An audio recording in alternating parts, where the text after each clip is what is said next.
기술적 진보로 인한 경제적 성장은 빈곤을 줄이기보다는 오히려 키웁니다. 이러한 경향성은 그 나라의 인구 규모, 정부 형태, 재정 구조, 사회 질서 등과 무관하게 전 세계에서 공통적으로 나타납니다. 이러한 공통적인 원인은 어째서 가장 부유하거나 훌륭한 경제를 가진 국가에서조차 궁핍에 시달리는 이들과 산업적 문제가 발생하는지를 알려줍니다.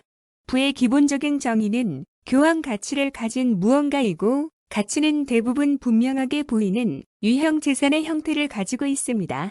이를테면 농산물, 건물, 가구, 기계, 철로와 같이 인간의 수요를 만족시켜주는 다양한 제품 혹은 사물이 그러합니다.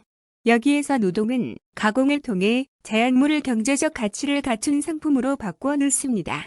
따라서 물질적 자산의 가치란 본질적으로 그것을 생산하는 데 들어가는 노동의 가치에 따라 결정됩니다. 한편 자본은 이러한 물질적 자산들의 모음으로 이루어져 있습니다. 그리고 마치 도구가 상품을 만드는 과정에서 유용한 것처럼 노동은 더 많은 부를 창출하도록 도와주는 역할을 수행합니다. 부는 노동자, 지주, 자본가에게 각기 다른 형태로 분배됩니다. 즉, 노동자는 임금을, 지주는 지대를, 자본가는 이윤을 얻는 것입니다. 이 가운데 토지는 누군가가 그곳에서 노동하기 전까지는 어떠한 가치도 지니지 않고 마찬가지로 지대를 얻을 수도 없습니다.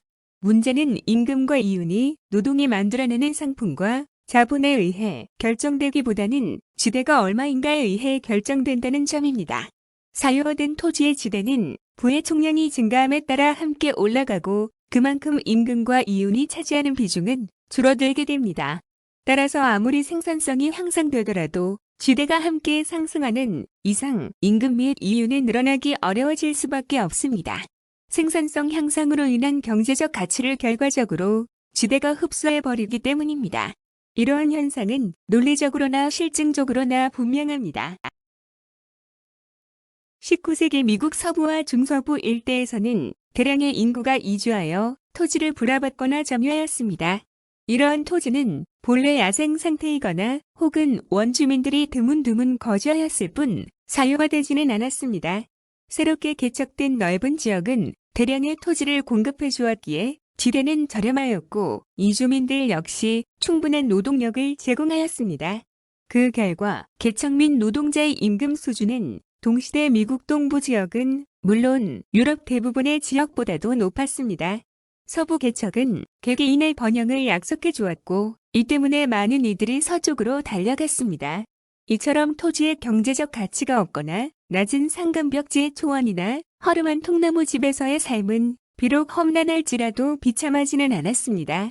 오히려 좁은 토지조차도 큰 가치를 지닌 자산으로 간주되는 대도시의 빈민들이야말로 비참한 상태를 면할 수 없었습니다. 인간과 토지 사이의 경제적 관계는 다양한 형태로 나타나며 도시의 형성도 토지의 이용에서부터 시작됩니다.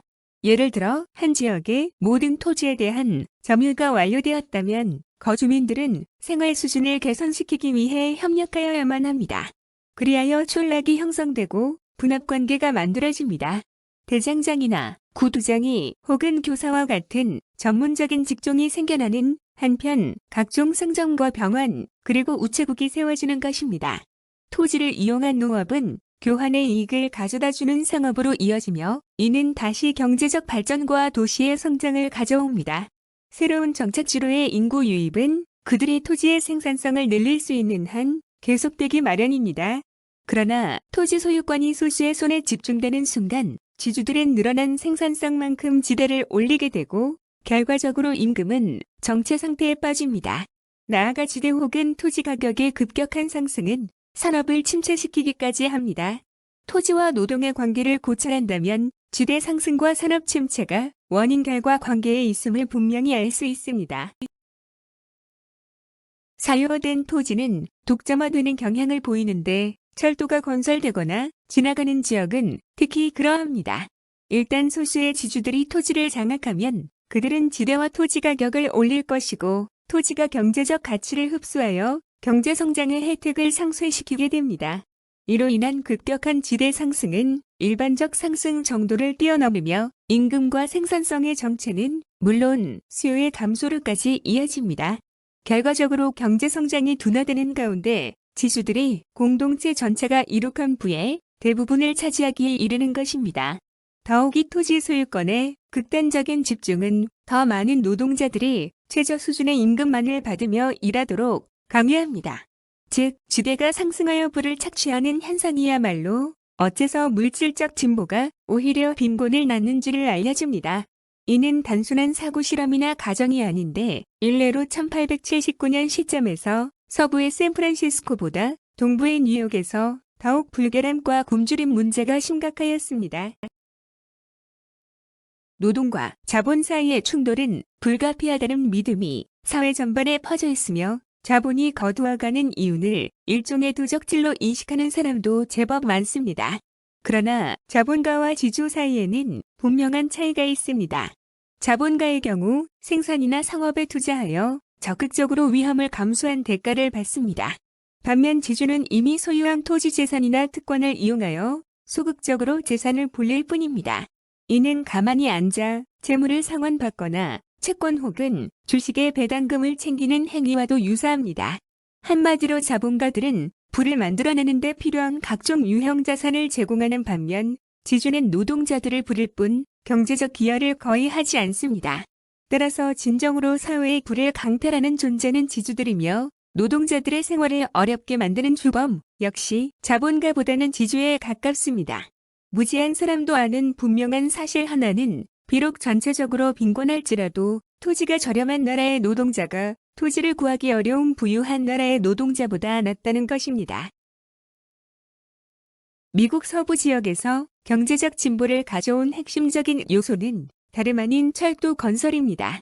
따라서 위험을 감수하며 서부 개척과 철도 건설에 자본을 투자한 자본가들은 번영과 진보를 위해 일정한 기여를 한 셈입니다. 그러나 철도의 거대한 파괴력은 동시에 부도덕한 행위를 부추겼습니다. 이를테면 일부 철도계의 거물들은 특정 지역의 기차역을 놔준다는 구실로 뇌물을 요구하였으며 관계자들이 적당하여 요금과 통행료를 높인 사례도 있습니다. 나아가 부자들은 그들의 권력과 지위 그리고 연수를 이용하여 부동산에 투기하였습니다. 물론 그 목적은 사회 전체가 이룩한 진보에 기생하여 독점적인 지대를 취하기 위해서입니다. 여기에서 지대가 무엇인지 근본적으로 생각해 볼 필요가 있습니다. 그것은 토지에서 자연적으로 생겨나지 않으며 일정한 공동체의 노동과 관리가 투입되어야 비로소 토지가 가치를 산출하고 지대 역시 경제적 의미를 지니게 됩니다. 그러므로 공동체 혹은 사회가 함께 만들어낸 선물인 지대는 마땅히 지주 개인이 아닌 전체 공동체에게 귀속되어야 합니다. 빠르게 성장하는 지역의 값비싼 토지를 소유한 이는 신속하게 부와 영향력을 얻을 수 있습니다. 이러한 소수 지주들이 시장과 주지사 그리고 상원의원을 후원하며 정치를 농단하는 반면 사회 구성원의 다수는 스스로의 지도자를 선출할 권리를 가졌음에도 독립적으로 투표의 경제력조차 부족한 상태입니다. 그리하여 민주주의가 타락하고 나아가 사람들까지 타락시키는 위험한 상황이 만들어지게 됩니다. 이를테면 변화를 갈망하는 가난한 이들은 그들이 겪는 어려움에 대해 단순한 해답을 제공하는 극단적인 선동가들을 따르기 쉬워집니다. 실제로 많은 고대 문명이 부와 권력의 불평등, 특히 토지 소유의 독점과 지대의 상승으로 인해 몰락하였습니다. 지대가 증가하는 가운데 임금과 이윤이 지속적으로 하락하고 빈부격차가 심해지며 중산층이 소멸하였던 것입니다. 설령 젊은 공화국인 미국에게 정치적 열정이 남아있다 하더라도 토지 소유의 불평등은 경제적 평등을 위한 기회를 망가뜨리고 있습니다. 지주계층 및 그와 결탁한 이들은 많은 미국인들이 떠나왔던 구세계 특권층과 유사한 태도를 보여주고 있기 때문입니다. 철도 건설을 기대하며 이루어진 토지 투기는 1870년대 미국 경제의 후퇴로 이어졌고 이는 다시 전 세계로 퍼져나갔습니다. 철로 근방의 높은 지대에 대한 전망이 과잉 투기를 만들어내 결국 생산을 압살하였던 것입니다. 이처럼 토지 가치에 대한 투기적 거품이야말로 경제적 침체로 향하는 지름길이나 다름없습니다. 토지의 사적 소유는 모든 문명사회에서 공통적으로 나타나는 현상이 아닙니다. 토지 자산에 기반을 둔 정치 경제는 고대 로마 문명에서 기원하였습니다. 로마 제국이 붕괴한 이후 중세 유럽에서는 영주와 농민으로 이루어진 영지 시스템이 자리 잡았습니다. 이러한 사회 질서는 농민의 경작권과 영주의 소유권을 함께 인정하는 일종의 공동체 사상 위에서 성립하였습니다. 영주는 지대를 수취하지만 동시에 받은 만큼 공동체에 돌려줘야 한다는 관념을 가지고 있었던 것입니다. 그들에게는 영지의 정의와 안전을 지킬 의무가 있었으며 마찬가지로 농민들에게 생산 활동을 위해 필요한 물품들을 제공해 줄 의무도 있었습니다. 교회 또한 토지에서 나온 수입으로 공동체의 교육과 병자 구제라는 임무를 책임졌습니다. 이처럼 봉건시대 영주들은 사회의 다양한 수요를 직접적으로 충족시켜 주었습니다. 따라서 봉건제의 등장과 발전은 토지의 공동 소유권이라는 관념의 승리와도 같습니다. 절대적인 소유권을 조건부 이용권으로 바꾸었으며 지주인 영주에게는 지대를 받는 특권의 대가로 일정한 의무를 요구하였기 때문입니다. 역사적으로 토지의 사적 소유는 결코 보편적인 현상이 아니었습니다.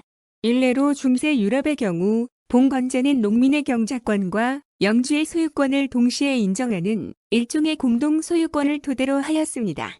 또 다른 예로 골드러시가 한참이던 19세기 중반의 캘리포니아에서도 특이한 형태의 토지 소유가 나타났습니다.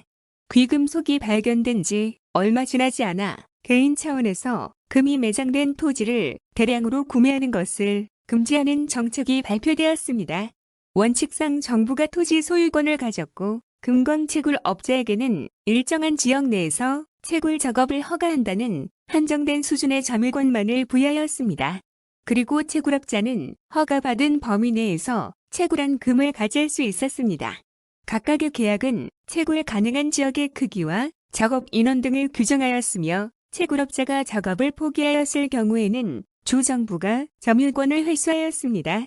기본적으로 천연자원을 이용할 권리를 승인하는 동시에 토지에 대한 독점적 소유권은 제한하였던 것입니다.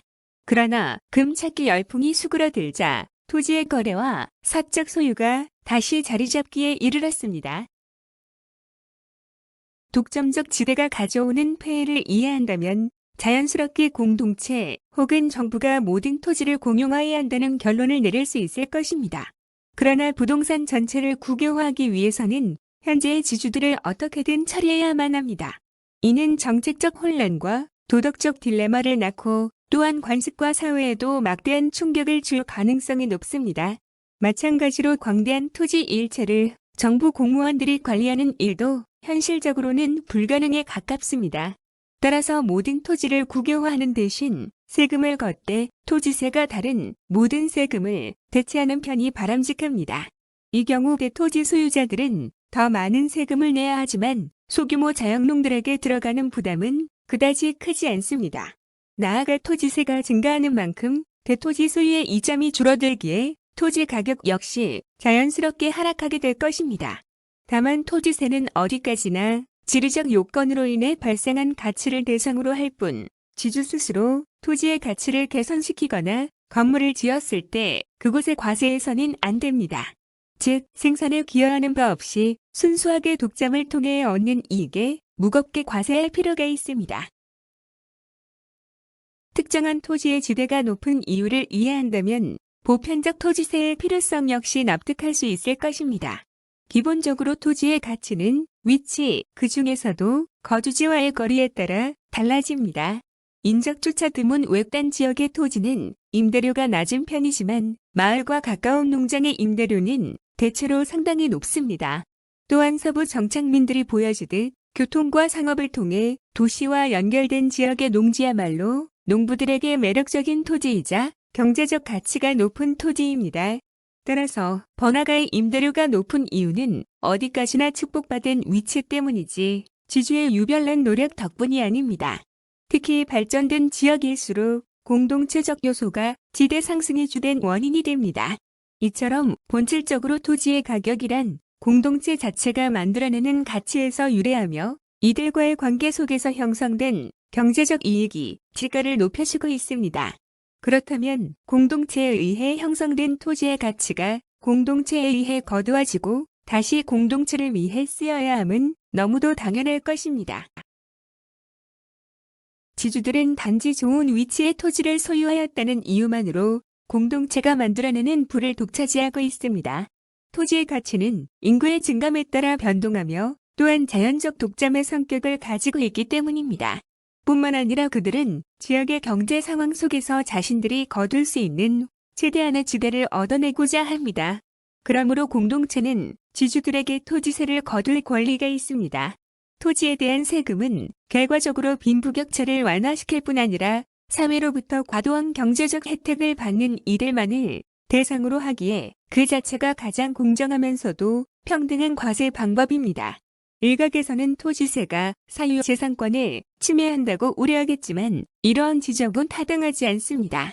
일찍이 아담 스미스가 강조했던 바와 같이 사유재산은 어디까지나 그를 가능케 하는 법과 질서를 해치지 않는 범위 내에서 국가의 보호를 받는 존재이기 때문입니다. 만약 토지세가 도입된다면 지주들이 부당하게 노리는 독점적 수입이 줄어들면 물론 이론적으로는 지대 역시 세금을 제외한 만큼 낮아질 것입니다. 더욱이 지대와 같은 수동적인 소득에 과세한다고 해서 경제 전반의 생산성이 떨어지지는 않습니다. 반면 소비와 노동 혹은 소득에 과세하는 정책은 근로의욕과 경제적 인센티브를 저하시키게 됩니다. 노동자와 자본가에 대한 과세는 가만히 앉아 독점적 이익을 누리는 지주가 아닌 위험을 감수하며 사회에 기여하는 이들을 처벌하는 행위나 다름없기 때문입니다. 따라서 개개인이 노력의 대가로 얻어낸 이익보다는 공동체가 만들어냈음에도 토지 소유자가 부당하게 독점하는 이익에 과세하는 편이 더욱 정당합니다. 더욱이 토지는 숨기거나 옮기지 못하기에 세금의 수취와 관리가 비교적 용이하다는 점 역시 토지세의 또 다른 장점입니다. 미국 서부의 사례는 어떻게 토지세가 불평등을 완화시키며 어디에 과세하여야 하는가에 대한 해법을 보여주고 있습니다. 물론 이는 특별한 상황에 가깝지만 그 교훈만큼은 보편적일 것입니다.